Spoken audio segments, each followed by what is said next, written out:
首相、秘書陳述書を提出。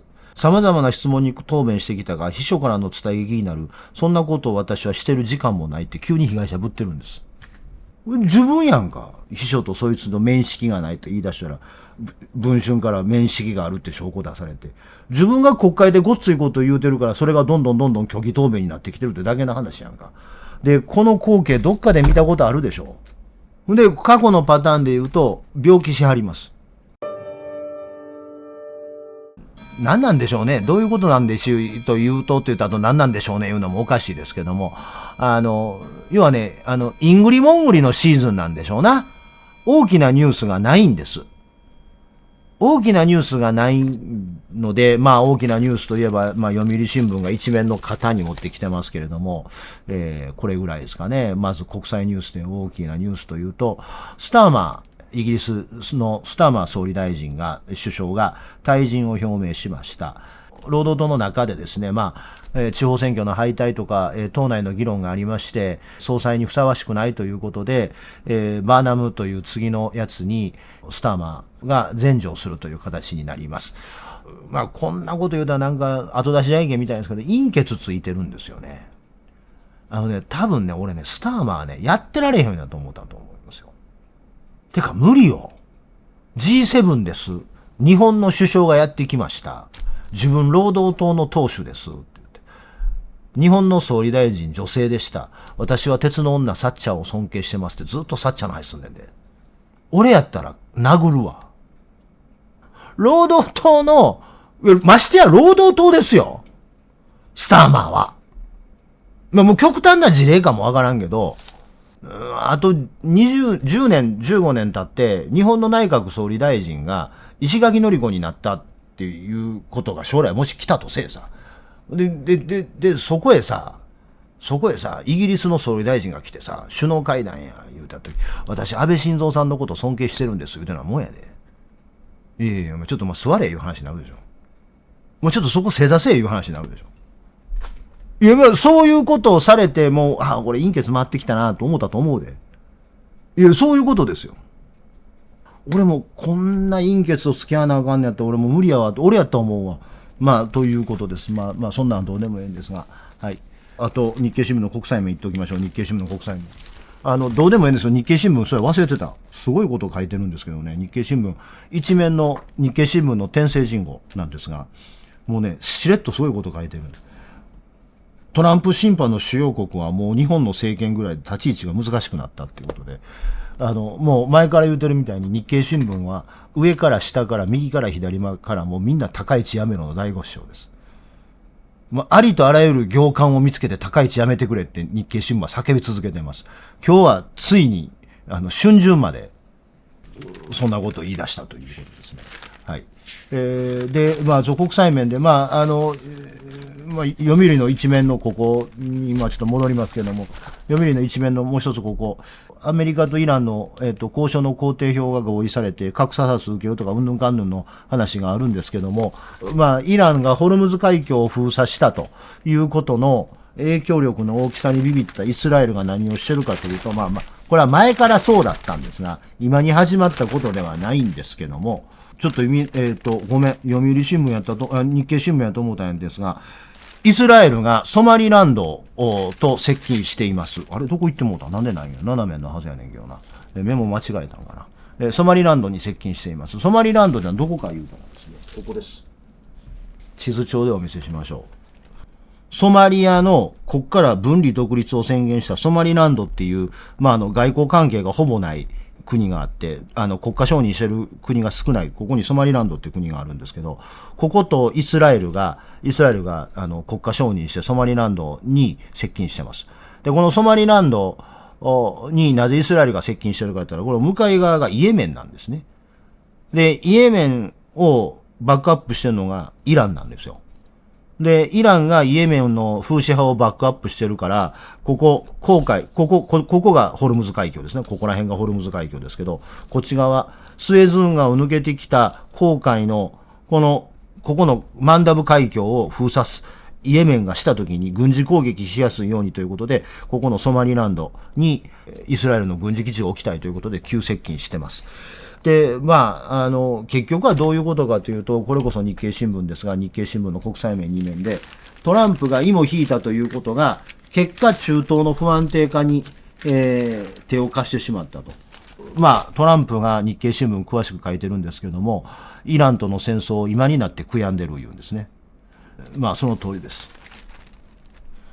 で、結局、トランプのせいで中東でのアメリカのヘゲモニーが下がってしまったということがあって、今後中東はさらに不安定化していくんじゃないのかなということです。で、日経新聞でその外交の一面なんですけども、日本政府なんですけども、フランス、それからブラジル、インド等々と、こんなことをやってます。AI の脱米中依存で連合。インド、フランス、ブラジル、マレーシア、イギリスで、アメリカ産の AI、中国産の AI しか世界にないというのは安全保障上よろしくないから、3位以下の人々でブラジルやフランスやマレーシアと一緒に AI を作りましょう言うてます。で、それで日本の技術売り込むんやみたいなことを日経新聞言うてますが、全然ダメです。全然ダメです。どれぐらいダメかっていうと、AI ちゃんと使ってる人は追っかけてると思いますが、昨日、鳴り物入りで、魚 AI というのがリリースされました。で、魚 AI なんですが、17面。日経新聞の17面。なんかもう、鳴り物入りで言うてるんですけどね、魚 AI すごい、魚 AI すごい言うてるんですから、よう見たらわかるんですが、複数 AI が強調高性能言うてるんですが、何やってるか言うたら、オープン AI とアンソロピックと、ジェミニを交代交代に使うラッパーでしかないです。それはクラウドコードとかでもスキルとしてあります。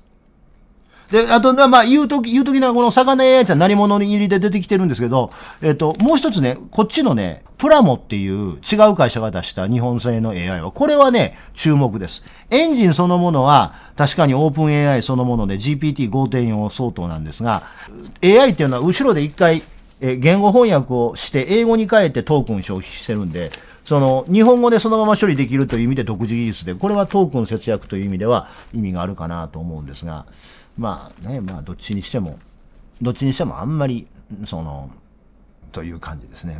作れないんです。作れない。それはなぜかというと技術者が貧乏すぎるからですね。すごい単純な話です。コード書く人に今の0一個多い給料払っただけの話です。ということで、スクラッチから AI を作るということはもう無理でしょうな。やる意味もないしね。もう別にやらんでええんちゃうんかなと思います。確かに米中依存をするというのは危ない。アメリカと中国のどっちかしか選べないっていうのは危ないっていうかもわからんけども、という文章を君ら Windows のパソコンで書いてるんでしょ？もうええんちゃう？ AI がアメリカと中国しかないのは危ない。言いたい気持ちは分からいでもないけども。という文句を Google で検索した情報をもとに Windows のパソコンで書いてるんでしょ。もう諦めようよ。そんなもんでしょ。はい。あともう一つ大きな話というと、朝日新聞で言っておきましょうか。朝日新聞で前代未聞のことが起こったということで、朝日新聞、はい。首相、秘書陳述書を提出。何を言うたかっていうと、昨日、中東改革連合の後藤さんからの質問で言うのを困って、首相は予算委員会で、動画の作成や暗号資産の開発に関わったとされる男性と秘書の関係について問われ、近日中に秘書の陳述書と暗号資産に関する相手企業からの送られてきた提案書を提出する。それをもって答弁とさせていただきたいって言うと。様々な質問に答弁してきたが、秘書からの伝え聞きになる。そんなことを私はしてる時間もないって急に被害者ぶってるんです。なんか先週の金曜日から寝てないとか言うたして。それ寝てない言うてる裏でですね、ツイッターはしとるんですよ。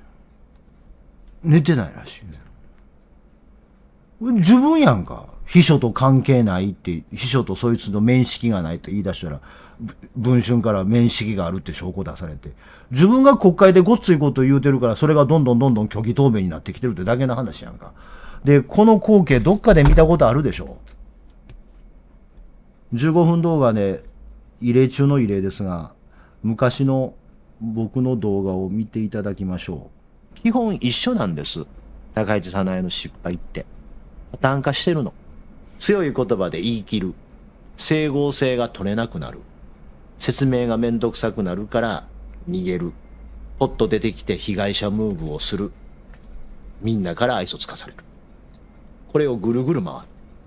で、これね、ミソジニーとか関係ないです。高市早苗さんが女性だからね、高市早苗さんの女性性というところに注目して、ガラスの天井論を持ってくる人がいるけど、政治家としては一番やってはいけないことばっかりずっとやってるんです。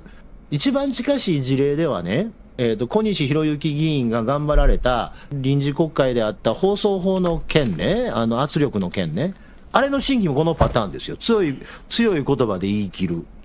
整合性がつかなくなる。説明がめんどくさいから雲隠れする。ポッと出てきて被害者ムーブをかます。みんなから愛想つかされる。このパターンだったでしょ。最初、なんか問題があるんですかみたいな強いこと言うて、問題がぎょうさん出てきたら今度は雲隠れして。このパターンでしょ。で、そのちょっと前にあった奈良県知事選挙ですよ。奈良県知事選挙でもちょっと前話した現職の人が次出るかどうか悩んでる時に、タイミング悪い自分の子飼いを東京から連れてきて押し込んで、引こうかな思ってるけども、強い言葉でもう奈良の新しい時代が来るみたいなことを急にパッて言うてしもたから、やめようかな思ってた現職の人が意固地になって出るいう話になって、揉めてんのにもかかわらず強い言葉で東京で私がまとめてきましたよと。まとまってないのにまとめてきました言うてしもてるから、二人で自民党の奈良県連が、いや現職も出る言うてんねんけどな言うて。で揉めて割れて、どうしようかな言うて、高市さん最低つけてくださいよ言うたら、おらへんねん、1週間捕まらへんねんで、国会が忙しい言うて。選挙終わって維新にトンビに油揚げさらわれるみたいに分裂したから、維新が自民党やなし維新が勝ってもうた後、私は頑張ったんですが分裂してしまった現職の方があって人のせいにする。でその前2012年の自民党の総裁選挙ですよ。当時、今でいう安倍派清和会の会長は町村さんでした。オーナーが森さんで町村さんが会長やったんですね。派閥会長として町村さんが総裁選挙に出る言うたんやけども、安倍さんがいや私が出るって言って自分も出るんですよ。で安倍さんは要は派閥を割った形で2009年の私が今回の総裁選をですね出てですね民主党政権にですねって言うて出ていったわけです。で町村派が分裂するわけです。で分裂して高市さんは安倍さんを応援したい言うから、分裂の前に強い言葉で私は安倍晋三さんを応援しますって、まだ分裂する前に出ていくわけよ。それはもうそこはかっこええやんか。安倍さんからすると可愛いなと思うやん。高市さんがね、私のことを応援するって言って、まずね、派閥を出ていかれた。その時に言わんでええもにかかわらず、町村さんはもう人間として終わってるみたいな悪口をメディアでいっぱい言うわけ。言わんでええのに。誰も派閥割るとも決めてないの。だって安倍さんは町村さんも出る言うてるし、安倍さんも出たい言うてるから、これ話し合いがつけて森さんにどうやねん言うてもうて、町村に我慢してもうて安倍にって言うてる。ギリギリまでの交渉してるのに、私安倍さんを応援する言うて先にピャーッと飛び出すね。安倍晋三はい今ね高市さんがね出ていきましたけどね、蓮舫さん座ってくださいみたいな感じで、出ていきよったなと見てるわけで、出たら出たで今度は町村は人間のクズやみたいなこといっぱい言うわけ。今まで自分の派閥のボスやったのに、みんなもう高市偉いこと言うとんなと思って顔しかめてるんだけど、わーなって、で結局うまいこといかへんで、町村も総裁選出る、安倍さんも総裁選出る言うて、安倍派が分裂するんやけど、安倍派と菅義偉と維新とでわーって総裁選勝つと。で勝った結果、じゃあ町村さんもう体壊さはったから、体調脳一血にならはったんやね。確かに総裁選の最中に脳一血にならはって、もう引退やいうことになって、町村派が安倍派になって清和会に戻ったなと思ったんやけど、みんな怖いから、高市さんね、あの時にね、出ていく時の高市さんの行儀が悪かったからって安倍派に戻してもうてへん。あの時に町村と安倍が分裂するから言うて清和会から飛び出したし何人もおんねんけど、戻してもうてないのは高市早苗だけ。放送法の話、奈良県知事選挙、町村派の分裂、これ全部同じ失敗でしょ。同じパターン。最初は勢いを言うて自分の言葉で自分の状況を厳しくしてしもて、整合性がつかへんようになったから雲隠れするしかなくなって、雲隠れ出てしてしんどいから言うて1週間ぐらいして出てきたら今度は被害者ムーブかます。で他人の悪口言うてどっかおらへんようになる。これずーっとこうです。同じことずーっとやったら、新進党から出ていった時から30年前だからずっと一緒。同じことばっかりなのよ。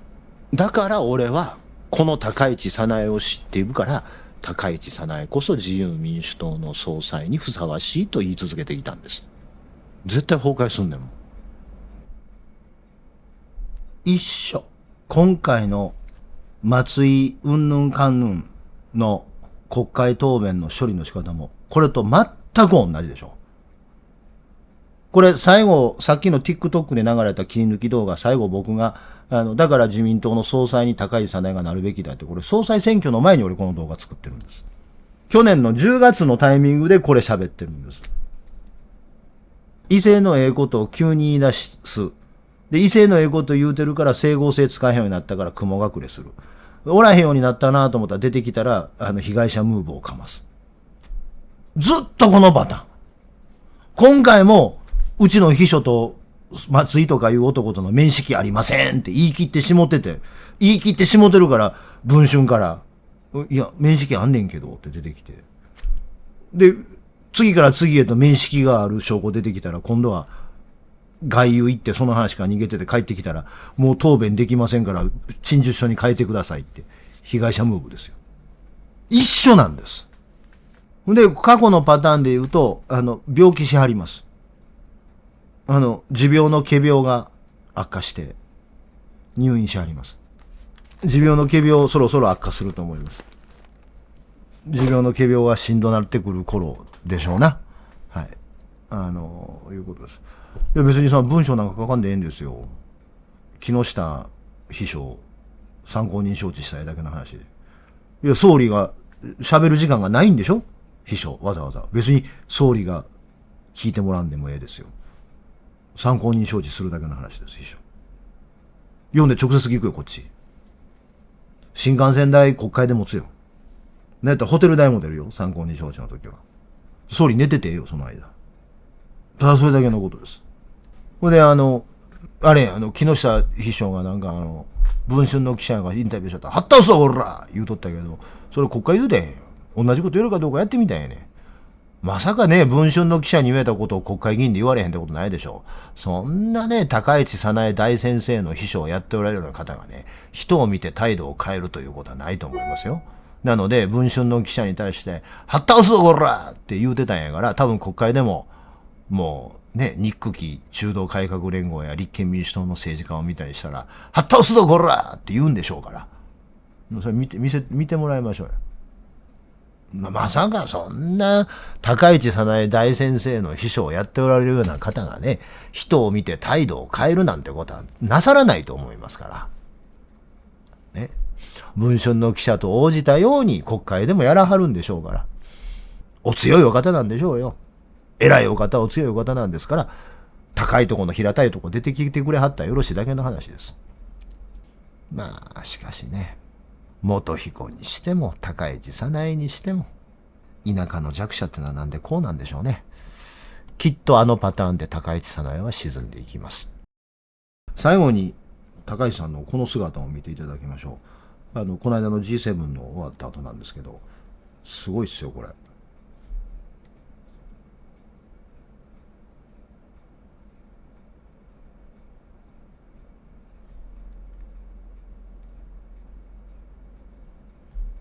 多分ね、一国堂のネタの練習してはったんやと思うんですよ。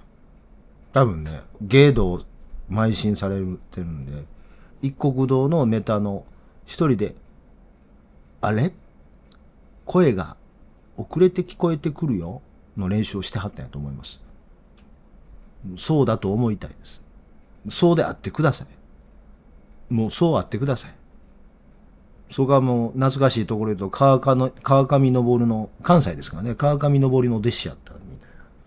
言うてこの人天下取ってるからね、川上昇さん。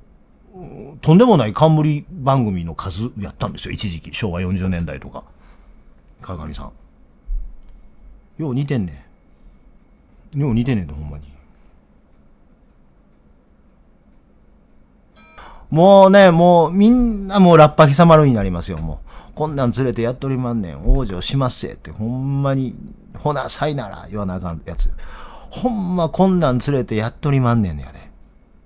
もうラッパ貴様るですよ、もう。ぜひチャンネル登録といいねボタンを押してください。